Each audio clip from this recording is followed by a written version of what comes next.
I u Srbiji 88 ih ima na 8 miliona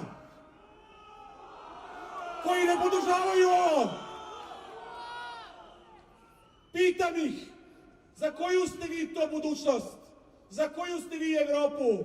Pa u toj Americi u 9. članu Ustava piše da ne postoji zakon i ne može biti donesen zakon koji može da uzme privatnu imovinu. U toj Americi u prvom amandmanu Ustava iz 1791. godine stoji jasno da Kongres nikada neće ni pokušati i ne sme da pokuša da stvori državnu religiju. I sada imamo neke tamo bivše komuniste, bivše demokrate, bivše ljude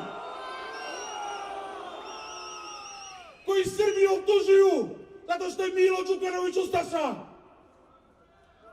Ja mogu da im odgovorim onako kako je odgovorio Vladika Rade, kako smo pre 25 godina odgovorili na studentskom protestu onima koji su izdali Krajinu.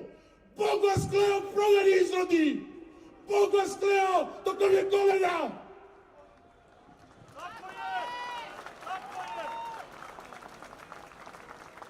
Dame i gospodo, moramo pomoći našem narodu. Ovo je borba koja traje dugo i trajaće još. Građani Crne Gore će odlučiti ko će im vladati, ali niko ne sme da ruši ljudska prava, niko ne sme da krši prava građana i konačno, niko ne može da gazi srpsku naciju.